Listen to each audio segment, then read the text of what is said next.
Bon, alors c'est l'histoire d'un grand maître samouraï qui vraiment a gagné des batailles incroyables et qui est face à l'un de ses élèves qui lui dit Sensei, Sensei ça veut dire maître en japonais, est-ce que tu peux m'expliquer comment est-ce que je peux devenir un jour un grand chef de guerre? Et là le sensei il lui dit bah écoute, il y a une qualité, une compétence essentielle que tu dois savoir maîtriser. Ce que je te propose, c'est d'essayer de deviner cette compétence. Et si tu le fais, tu pourras devenir un grand chef de guerre. Et toi, derrière cette vidéo, si tu devines cette compétence, tu pourras devenir un grand manager. Voilà, c'est ça l'objectif de cette vidéo. Donc, l'élève, il essaye de trouver et il dit, bah écoute, un chef de guerre, je pense que la première compétence à développer, c'est être le meilleur, c'est la performance, c'est être capable de manier l'épée le mieux et enfin, voilà, au combat en one-to-one, si t'es pas le meilleur de ton armée, t'as pas la légitimité et t'as pas la crédibilité pour être le meilleur. Et là, le chef de guerre lui dit, écoute, c'est essentiel, il faut que tu saches, sois très fort avec l'épée, il faut que tu sois capable de battre n'importe qui si on te tend l'épée. Et effectivement, à un moment donné, j'étais le meilleur, mais aujourd'hui, j'ai vieilli, tu vois bien, j'ai des cheveux blancs, si on me demande de me battre, je serais capable de défaire 98% des individus, mais en vrai, je préfère être honnête avec toi, je suis plus le meilleur, c'est plus moi le meilleur. Par contre, j'ai été et je connais les règles pour le devenir. Donc, c'est pas ça la compétence que tu dois développer. Donc là, ce que tu dois réfléchir toi en tant que manager, c'est ta compétence. Il a fallu faire ses preuves à un moment donné, mais de toute évidence, c'est peut-être pas toi qui va être le meilleur aujourd'hui, parce que voilà, tu dois mettre ton énergie ailleurs. Deuxième point, l'élève il vient, il dit ok mais du coup j'ai réfléchi, ça m'a fait réfléchir ce que tu m'as dit, et je me dis que ta force c'est la théorie, c'est la grande vision, c'est la capacité à appréhender le problème et à être capable de théoriser les choses et de les mettre dans un cadre abstrait et d'avoir une vision plus forte que tout le monde. Et là, le chef de guerre lui dit écoute, t'as raison, c'est quelque chose qui m'aide énormément quand il y a un champ de bataille. Je suis capable de visualiser les choses que les autres ne voient pas. Et c'est parce que j'ai énormément lu, j'ai travaillé de manière théorique pendant des heures et des heures, j'ai lu énormément, j'ai appris des meilleurs aussi, j'ai été interviewé les plus grands chefs de guerre pour comprendre comment est-ce qu'ils avaient fait. Mais malheureusement, c'est très important, mais malheureusement, c'est pas ça la compétence dont tu dois faire preuve.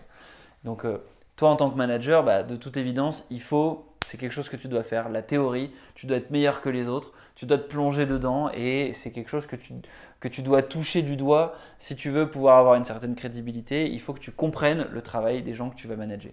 Mais c'est pas la compétence clé. Alors là, l'élève, il réfléchit une semaine, cette fois-ci, il se dit il faut absolument que je comprenne la compétence qu'il me faut pour devenir un chef de guerre. Il retourne voir son chef et il lui dit mais du coup, j'ai bien réfléchi et je me rends compte qu'en fait, autour de toi, on est une quinzaine. Et ça, c'est quelque chose qui n'est pas forcément apparent pour tout le reste de l'armée. Mais je me dis que un chef de guerre, il doit savoir bien s'entourer.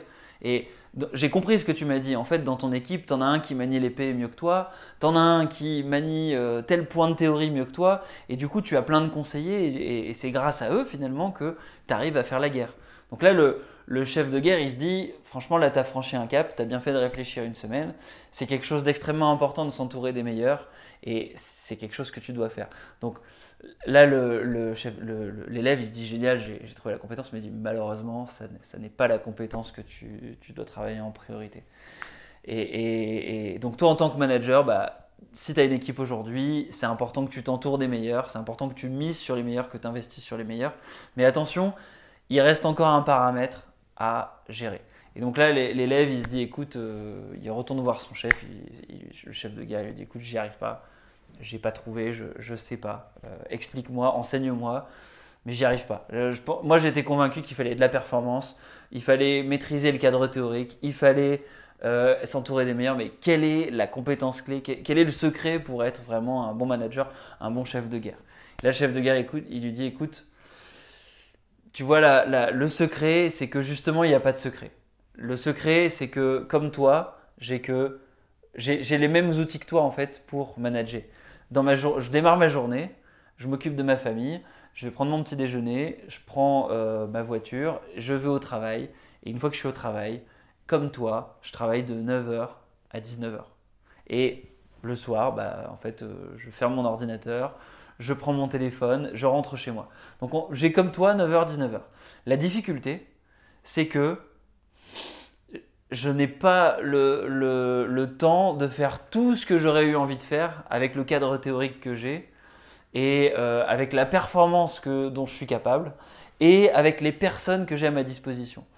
Donc, mon problème en tant que manager, c'est juste de réussir à caler, déjà être capable de parler avec tous mes généraux. Tu as raison, j'ai une équipe de 15 personnes qui sont excellentes, mais déjà il faut que je sois capable d'investir du temps pour m'assurer que tout va bien pour elles.